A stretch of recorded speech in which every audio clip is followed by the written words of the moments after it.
রাস্তা আমি যেহেতু রক্ত ঝরিয়েছি, আওয়ামী লীগের পতন ঘটাবার আগ পর্যন্ত আমি ইনশাল্লাহ রাস্তা ছাড়বো না। তুমি মাওলানা ইসলামী আন্দোলনের কত ক্ষতি করছো আমি কি জানি না? তুমি যেই পীরের দালালি করতেছো, তারা এবং তোমরা হাফিজ হুজুর রহমতুল্লাহকে অপমান করছো। তাকে তোমরা অপবাদ দিছিলা তিনি শিয়াদের দালাল। যখন 4 দলীয় জোট ছিল ক্ষমতায়, তখন রয়ের টাকা খেয়ে তোমরা শেখুল হাদিস মাওলানা আজিজুল হক রহমতুল্লাহ, খতিব ওবায়দুল হক, মুফতি আমিনী সাহেব এবং মাওলানা মহিউদ্দিন খান, তাদেরকে তোমরা জামাতের এজেন্ট বলছো। পরবর্তীতে দেখলাম মাজলুম জননেতা হাফেজ আল্লামা জুনায়েদ বাবুরী রহমতুল্লাহকেও এত অকথ্য গালিগালাজ করছো তোমরা। কোন ভদ্রঘরের সন্তান এরকম গালি দিতে পারে না একজন শেখুল হাদিসকে। তোমরা ভণ্ড, প্রতারক, দেওবন্দের নাম বিক্রি করে খাও। দেওবন্দের সাথে তোমাদের সম্পর্ক নাই। হুলুলি আকীদায় বিশ্বাসী ভণ্ড পীরের এজেন্ট তোমরা, দালাল তোমরা।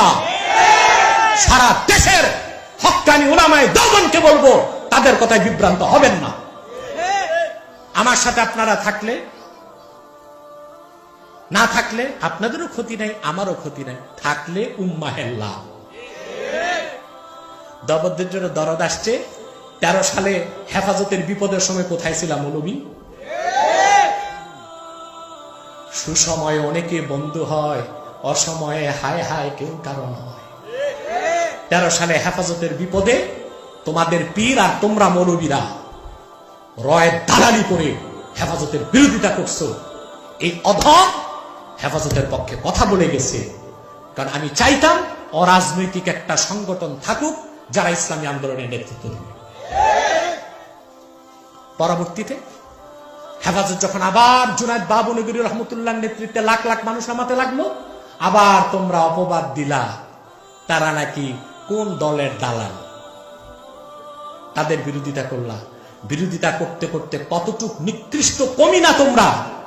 মজলুম আলেমদেরকে অপবাদ দিয়া রাষ্ট্রকে সুযোগ দিছো তাদেরকে অ্যারেস্ট করা। আমার কত আলেম ভাই ভিতরে আছে।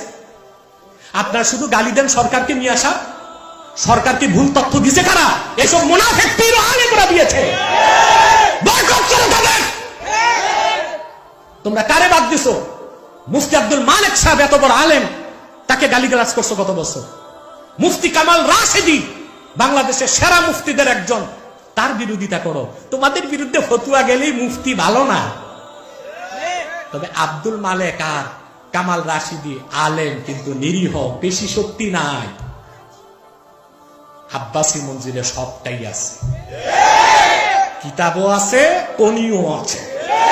পেশি শক্তি দেখাবা, তোমার 10,000-এর সাথে আমার তাহরিকের 1,000 যথেষ্ট হয়ে যাবে।